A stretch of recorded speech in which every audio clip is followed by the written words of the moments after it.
Hello guys, welcome back to the channel. In today's video, I'll be showing you how to change cover image of an album on Samsung Galaxy phone's gallery.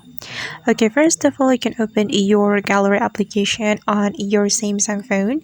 Then you're going to select an album you would like to change the cover image on. And I'm gonna go with this album, so we can tap on the album we want to change the cover image on and click on this three dots button. Then we can simply tap on the change cover image, then select an image you would like to make it as your cover, and I'm gonna go with this image, for example. Then we can adjust the position, and after that you can click on apply. Okay, and now the cover image has been changed, and I'm going to show you.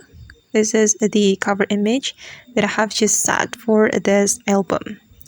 Alright guys, and that's how we can change cover image of an album on Samsung Galaxy phone's gallery. I hope this tutorial will be useful for you. Thank you so much for watching.